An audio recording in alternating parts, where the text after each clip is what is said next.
फर्जी के वाला जाली कागजात और गलत जमाबंदी का असली नियम।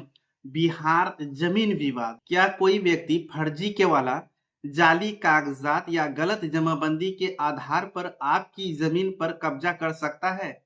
क्या सिर्फ खतियान में नाम चढ़ जाने से जमीन किसी और की हो जाती है? और अगर किसी कर्मचारी ने गलत तरीके से जमाबंदी बना दी हो तो क्या वह हमेशा के लिए मान्य हो जाती है? अगर आपके मन में भी ऐसा सवाल है तो आज का यह वीडियो आपके लिए बहुत ही जरूरी है, क्योंकि आज मैं बिहार सरकार उपलब्ध सरकारी दस्तावेज के आधार पर बिल्कुल आसान भाषा में समझाने वाला हूं कि जाली कागजात, फर्जी केवाला और गलत बंदोबस्ती वाले मामलों में नियम क्या कहता है। इसलिए वीडियो को आखिर तक जरूर देखिए, क्योंकि जमीन के मामले में आधी अधूरी जानकारी बहुत बड़ा नुकसान का कारण बन सकता है।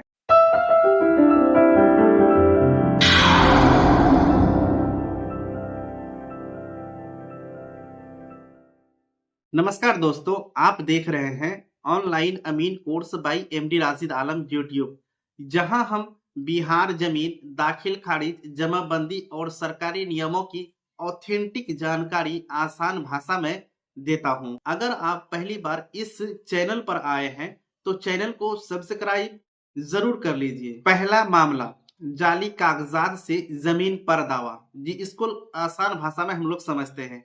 सबसे पहले समझते हैं कि सबसे बड़ा सवाल, अगर कोई व्यक्ति जाली कागजात दिखाकर आपकी जमीन पर दावा करे तो क्या जमीन उसकी हो जाएगी? देखिए, बहुत सारे लोग डर जाते हैं कि किसी ने कागज दिखा दिया, अब जमीन चली जाएगी, लेकिन बात इतना आसान नहीं है।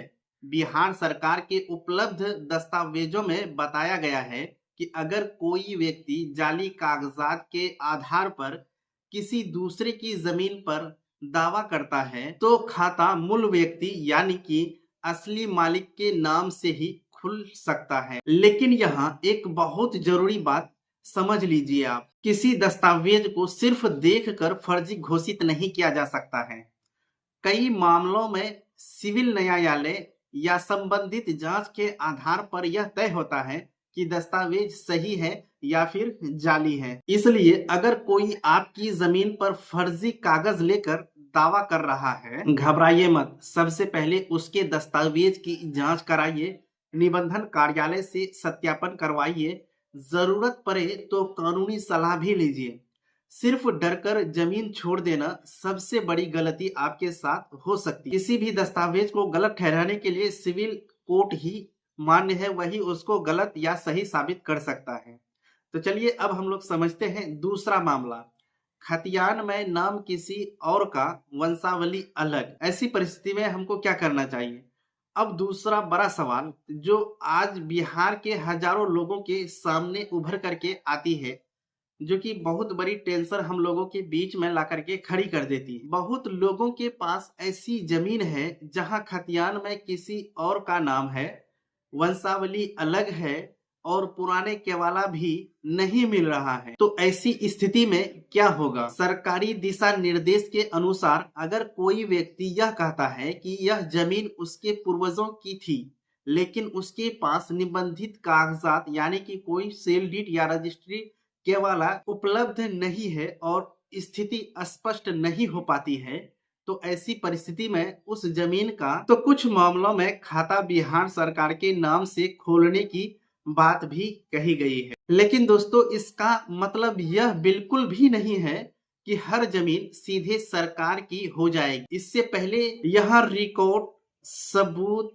कब्जा, पुराने दस्तावेज और जांच बहुत महत्वपूर्ण भूमिका निभाती है। अगर आपके पास पुराना रिकॉर्ड नहीं है तो सबसे पहले पुराना केवाला खोजिए, निबंधन कार्यालय जाइए, अभिलेखागार में रिकॉर्ड को अपना जांच करवाइए और वंशावली मजबूत रखिए। अगर ये सब चीजें आपका बिल्कुल मजबूत है तो ये खाता आपके नाम से खुलेगा, ना कि जो फर्जी दस्तावेज बनाया है उनके नाम से खुलेगा। यानी कि आपको पहले ये सब चीज को लेकर के सिविल कोर्ट में जाना होगा। जो फर्जी दस्तावेज तैयार किया है उसको जो है वहां पे कैंसिल करवाना होगा। सिर्फ यह बोल देने से कि दादाजी की जमीन थी, मामला मजबूत नहीं होता है। यानी कि चारों तरफ से सबूत आपको इकट्ठा करना होगा, तब आगे की प्रक्रिया होती है, तब अगला आदमी का जो है कागजात को गलत साबित किया जा सकता है। अब चलिए हम आ जाते हैं 3 नंबर पे। तीसरा मामला, गलत तरीके से बंदोबस्ती या फिर जमाबंदी। जी हाँ, बहुत सारा मामला है जिसमें इस तरह का जमाबंदी आपको देखने के लिए मिलता है।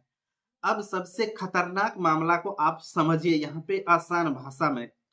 अगर किसी अंचल कर्मचारी ने गलत तरीका से जमीन की बंदोबस्ती कर दी हो या किसी ने गलत तरीके से जमाबंदी बनवा ली हो, तो क्या वह हमेशा के लिए मान्य होगी?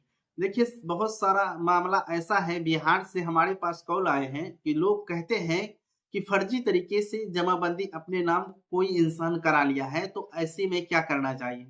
देखिए दोस्तों, सरकारी जानकारी के अनुसार मैं आपको यहाँ पे मतलब जानकारी दे रहा हूँ।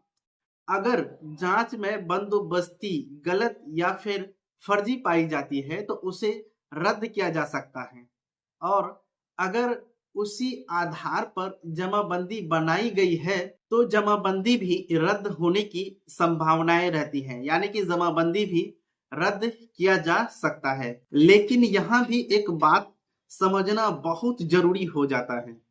सिर्फ किसी के बोल देने से जमाबंदी फर्जी नहीं हो जाती है दोस्तों, आप ये ध्यान में रखेंगे। सबसे पहले उसमें जांच की जाती है, दस्तावेज और कानूनी प्रक्रिया जरूरी हो जाती है। यानी कि आपको पूरी तरह से उसको जांच करवाना होगा। उसके बाद सिविल कोर्ट ही फैसला करता है कि ये जमाबंदी सही है या फिर गलत है।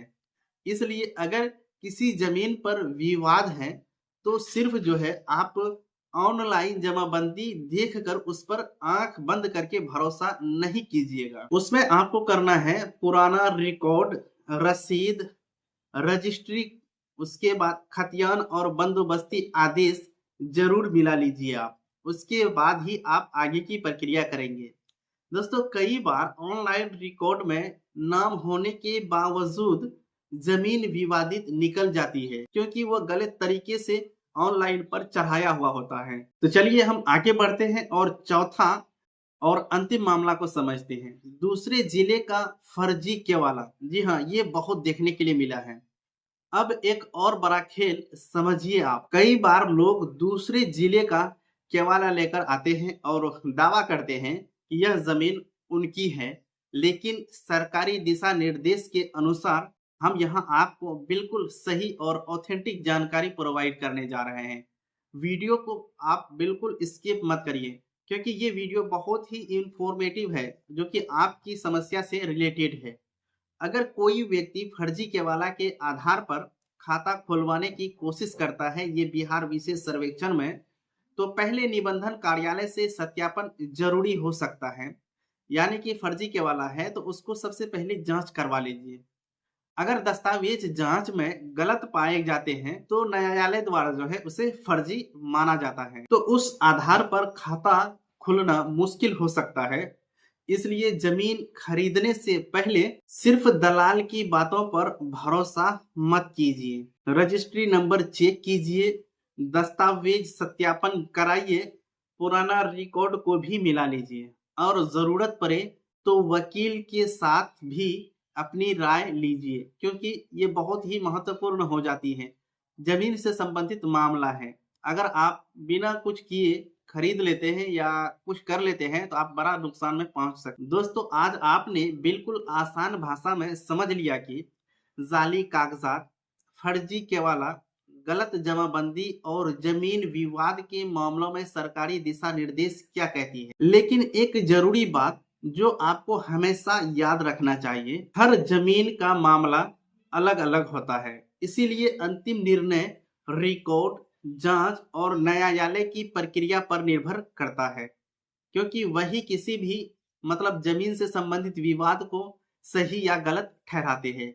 अगर आपको यह जानकारी उपयोगी लगी हो तो वीडियो को लाइक जरूर कीजिए और इस चैनल को सब्सक्राइब कर लीजिए, और कमेंट में जरूर बताइए कि अगला वीडियो बिहार जमीन के किस नियम पर चाहिए आपको। मिलते हैं अगले वीडियो में, तब तक के लिए जय हिंद।